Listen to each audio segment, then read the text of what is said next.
السلام علیکم ناظرین، میرا نام علی رضا ہے اور آپ دیکھ رہے ہیں کراچی ٹوڈے۔ ہر بار کی طرح ہماری کوشش یہ ہوتی ہے کہ ہم شہر میں بالخصوص ہونے والے معاملات کو ڈسکس کریں، پروگرام کا حصہ بنائیں۔ آج اہم بیٹھک ہوئی ہے محکمہ تعلیم کو لے کے اور چیف سیکرٹری سندھ ہیں آصف حیدر شاہ صاحب، ان کی زیر صدارت ایک اجلاس ہوا ہے۔ تمام جو کہ اہم افسران ہیں محکمے کے ان کو مدعو کیا گیا تھا، سیکرٹری اسکولز ایجوکیشن وہ اس اجلاس کے اندر موجود تھے۔ بات کی گئی ہے کہ کتنے بچے موجود ہیں اور ایک ابتدائی جو ہے وہ ملاقات ہے، اس کے اندر کیا بات چیت ہوئی ہے اور اس وقت محکمہ تعلیم کے حوالے سے سرکاری اسکولوں کا کیا حال ہے ہم جاننے کی کوشش کریں گے۔ ہمارے نمائندے سید زہیب انہوں نے ہمیں جوائن کیا ہے ٹیلی فون لائن پہ۔ سید زہیب، تھوڑا سا احوال تو بتائیں آج اس اجلاس کا، بڑے افسران بیٹھے ہیں، محکمہ تعلیم سے فکر مند دکھائی دے رہے ہیں۔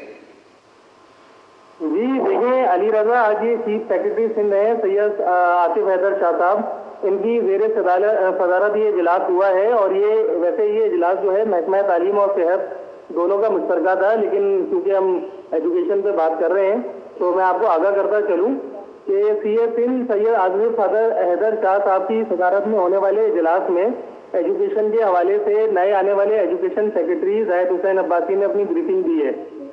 اور اس بریفنگ میں جیسے کہ آپ نے معلوم کیا کہ انہوں نے صوبے میں تعداد بتائی ہے کہ 40,900 سے زائد سرکاری اسکول ہیں جن میں اس وقت 52 لاکھ سے زائد بچے زیر تعلیم ہیں، جبکہ 11,700 سے زائد نجی اسکولوں کا انہوں نے بتایا ہے جس میں 49,40,000 تقریباً طلبہ جو ہیں وہ زیر تعلیم ہیں۔ یہ انہوں نے روٹین کی اپنی بریفنگ دی ہے اور آئی بی اے سیکٹر کے تھرو جو ٹیچرز انہوں نے اپوائنٹ کیے تھے جن کے 2 سیشن ہو چکے ہیں اس کے بارے میں انہوں نے بتایا ہے۔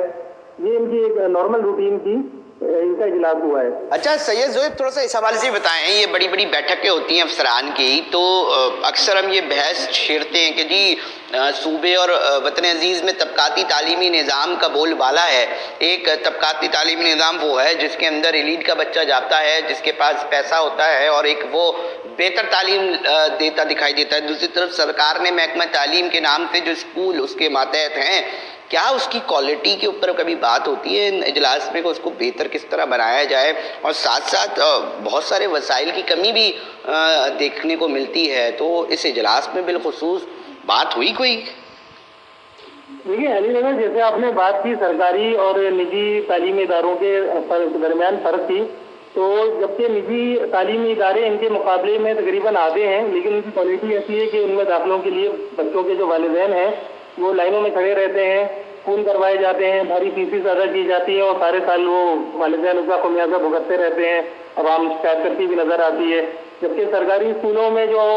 اسکول ہیں تقریباً 52 لاکھ بچہ، اس کے مقابلے میں اچھی خاصی تعداد زیادہ ہے، زیر تعلیم ہے، لیکن ان بچوں کو وہ وسائل نہیں ہیں، ان کے پاس وہ پڑھانے کے لیے ٹیچر موجود نہیں ہیں جو کہ نجی اسکولوں میں اساتذہ ان بچوں کو پڑھا رہے ہیں۔ نہیں، کبھی میرا یہ مطلب کہنے کا ہے زہیب، کیونکہ آپ کی بیٹ ہے اس کے اوپر، آپ مختلف اس ریلیٹڈ اس کنسرن اتھارٹی سے بھی بات چیت ہوتی ہوگی آپ کی یقینی طور پہ، اور ہوتی ہے اور ہم پروگرام کا بھی حصہ بناتے ہیں۔ کبھی یہ سوال ان سے ہوتا ہے تو اس پہ کیا جواب دیتے ہیں کہ جی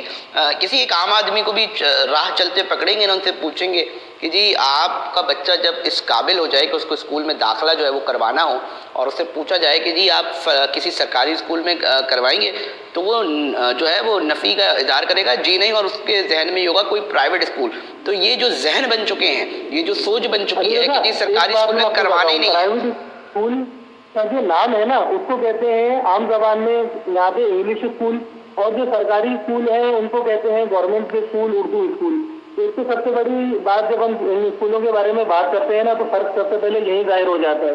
کہ میرا بچہ انگلش اسکول میں پڑھے، یہ والدین کی خواہش ہے۔ انگلش اسکول کے نام پہ نجی اسکولوں کی مختلف ورائٹی جو ہے وہ دستیاب ہے۔ 120 گز کے اسکول سے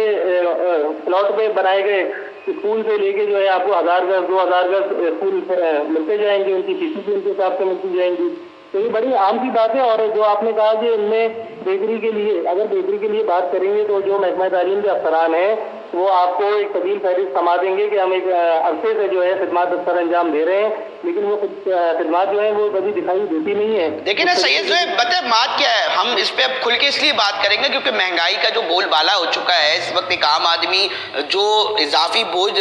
تلے جو دب رہا ہے، اس میں سب سے بڑا مسئلہ تو تعلیم کا ہے۔ بچوں کی اسکول کی فیسز ہی جو ہے وہ اس قدر بڑھ چکی ہیں کہ اگر نارمل اسکول میں بھی کروائیں تو آپ دیکھ لیں کہاں پہنچ رہی ہیں۔ پھر ساتھ میں اتنے قابل افسران بیٹھتے ہیں نا، ان سے کوئی سوال یہ خود بھی کبھی آئینے کے اندر اب دیکھتے ہوں گے اپنے چہرے، بڑے قابل افسران ہیں، تو کبھی کبھار تو ان کو ذہن میں ہوتا ہوگا نا کہ آخر کیا وجہ ہے، ایلین تو نہیں چلا رہے نا دوسرے پرائیویٹ اسکول، اسی ملک میں، اسی صوبے، اسی شہر میں رہنے والے لوگ چلا رہے ہیں، تو آخر کیا وجوہات ہیں، آخر کیا مسئلہ ہے کہ اس لیول پر جو ہے وہ پرائیویٹ اسکول جا سکتے ہیں، سرکار تمام وسائل رکھنے کے بعد، تمام اختیارات رکھنے کے بعد کیوں اس لیول پر چیزوں کو مینیج نہیں کر پا رہی، کہاں کوتاہی ہو رہی ہے سید زہیب، آپ کو کیا لگتا ہے؟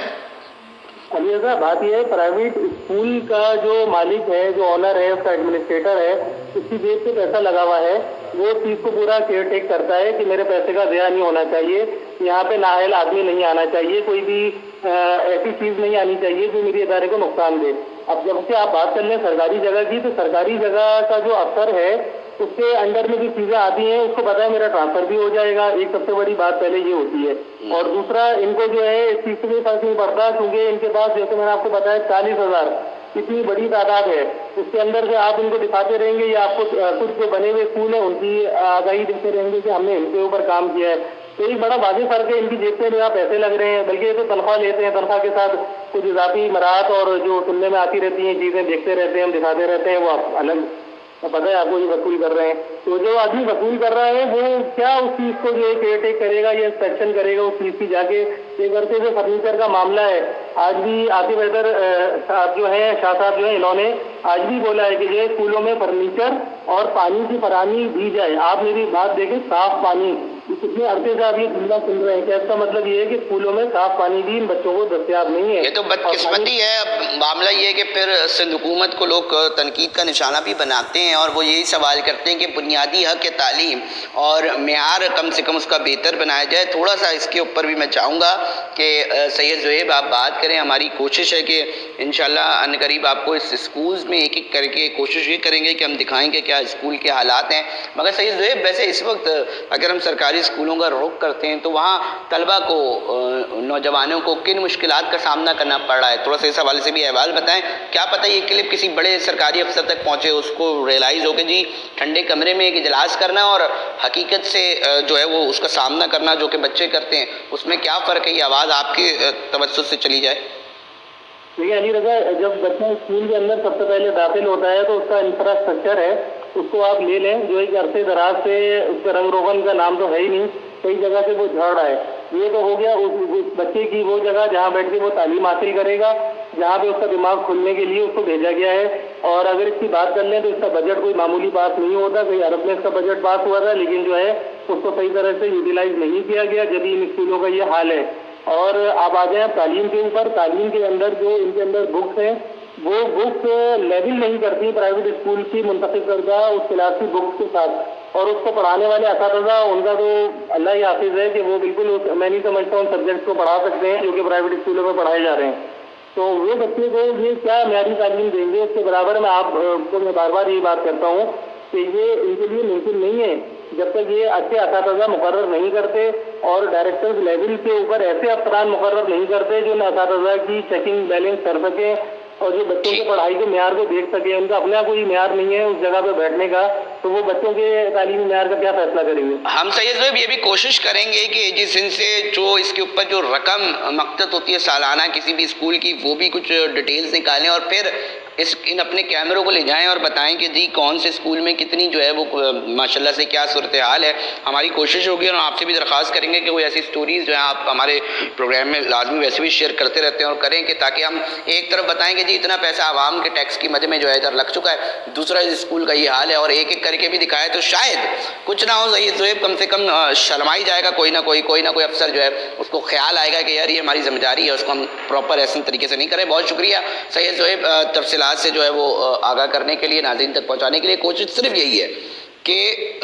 اتنی بڑے بڑے اجلاس ہوتے ہیں مگر جب آپ گراؤنڈ پہ دیکھتے ہیں تو اصل مقصد ان اجلاس کا تو یہ ہونا چاہیے تھا، اجلاس کے اندر کے بعد جو ہے وہ صورتحال بہتر ہوتی ہے، اور ایک عرصے سے یہ اجلاس ہوتے رہیں گے، آخر کب بہتری آئے گی؟ ایک عام آدمی، ایک متوسط طبقے سے تعلق رکھنے والا ایک عام آدمی، ایک گھر کا بچہ کب یہ بولے گا کہ جی مجھے پرائیویٹ اسکول میں نہیں، مجھے سرکاری اسکول میں جانا ہے، کیونکہ ادھر معیار تعلیم جو ہے وہ بہتر ہے۔ دنیا بھر میں ایسا ہوتا ہے کہ سرکار وسائل رکھتی ہے، تمام تر اختیارات رکھتی ہے اور ادھر کوالٹی مینٹین کر کے دکھاتی ہے، مگر بدقسمتی ہے کہ کہ یہاں برعکس چیزیں دیکھنے کو ملتی ہیں. ناظرین کوشش ہوتی ہے کسی کی تنقید برائے اصلاح کرنا ضروری ہے اور وہی ہماری کوشش ہوتی ہے. ہم نہیں چاہتے کہ کسی کو برا لگے مگر جو صورتحال ہے وہ دکھاتے ہیں تو یقینی طور پہ لوگ برا بھی مانتے ہیں اور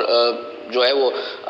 رپلائی بھی دیتے ہیں. ناظرین مگر اس کے اوپر ہم بات بھی کرتے رہیں گے آئندہ بھی مگر ابھی